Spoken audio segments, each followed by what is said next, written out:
Yo creo que este es un instrumento que puede constituirse en un derivado financiero importante en un país que tiene dificultades al acceso al crédito, donde tenemos tasas que son cuasi confiscatorias para el deudor y una imposibilidad de seguir gestionando en muchas actividades productivas adecuadamente los negocios, por cuanto el acceso al crédito y al dinero en efectivo, por supuesto, que conlleva eso, es un obstáculo. Ahora bien, yo advierto, y seguramente que hay necesidad y premura, pero encuentro algunas inconsistencias en la norma que voy a pedir que el miembro informante acepte las sugerencias que le voy a expresar.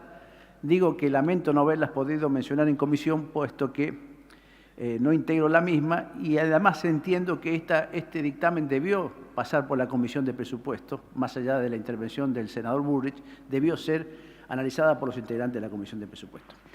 El primer artículo que encuentro una deficiencia que es necesario arreglar, porque si no nos quejamos cuando somos Cámara Revisora de los errores de la Cámara de Origen, está en el artículo 5.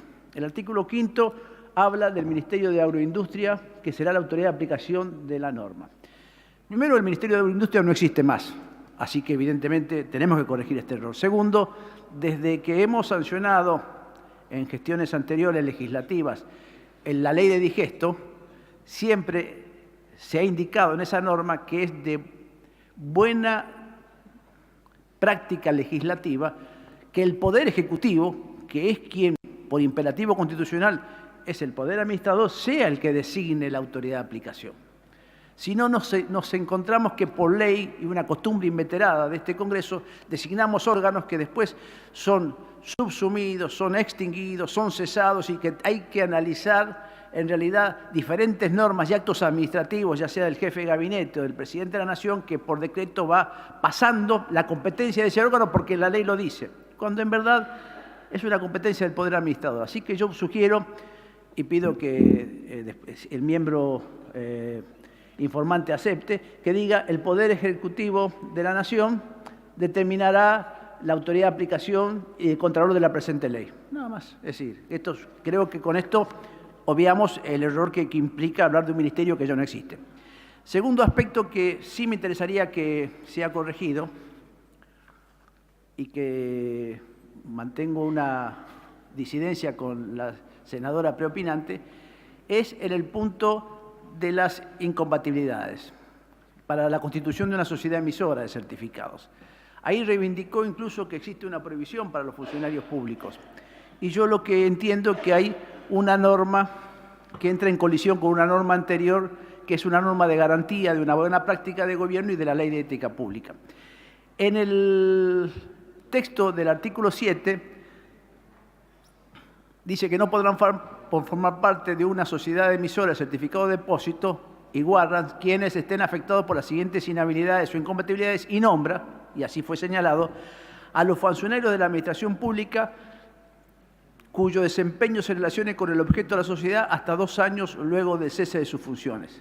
Justamente la Ley 25.188 de Ética Pública tiene una norma similar, pero el plazo es de 3 años. Yo también pido que el miembro informante acepte colocar el plazo de 3 años, porque es el de la norma general de ética pública que en cuestiones que ha manejado el funcionario le impide que pueda en la actividad privada gestionar por un plazo determinado que es el de 3 años. Así que creo que es una cuestión menor.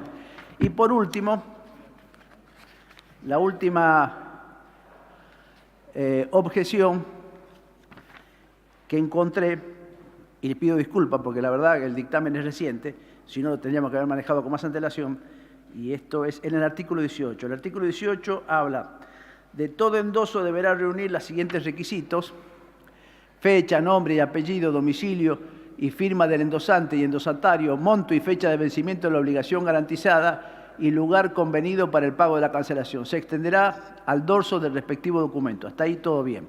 Deberá ser anotado dentro del plazo de los 6 días hábiles en el sistema de registración del depositario al que alude el artículo 6, inciso B de la presente ley. El artículo 6 no tiene ningún inciso B.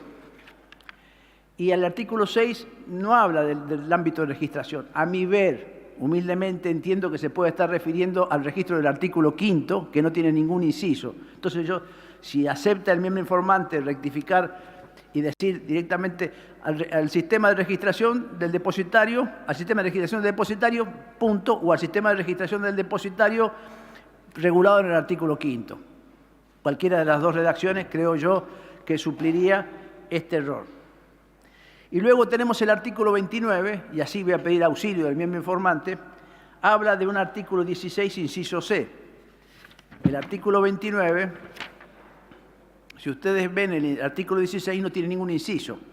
Y el artículo 29 dice, el retiro de los bienes depositados quedará sujeto a las siguientes disposiciones. El propietario del certificado de depósito, según lo señalado en el artículo 16, inciso C de la presente ley, podrá retirar los bienes, y el artículo no existe tal reenvío a tal norma, entonces yo pediría que ahí por el miembro informante se aclare cómo debe figurar ese texto, y en lo demás estaríamos ya dispuestos a acompañar este instrumento que para mí es un derivado financiero necesario en las actuales circunstancias de crisis económica que tenemos, en las actuales circunstancias de una situación de disminución del Producto Bruto Interno y con dificultades increíbles del acceso al crédito. Nada más, presidente.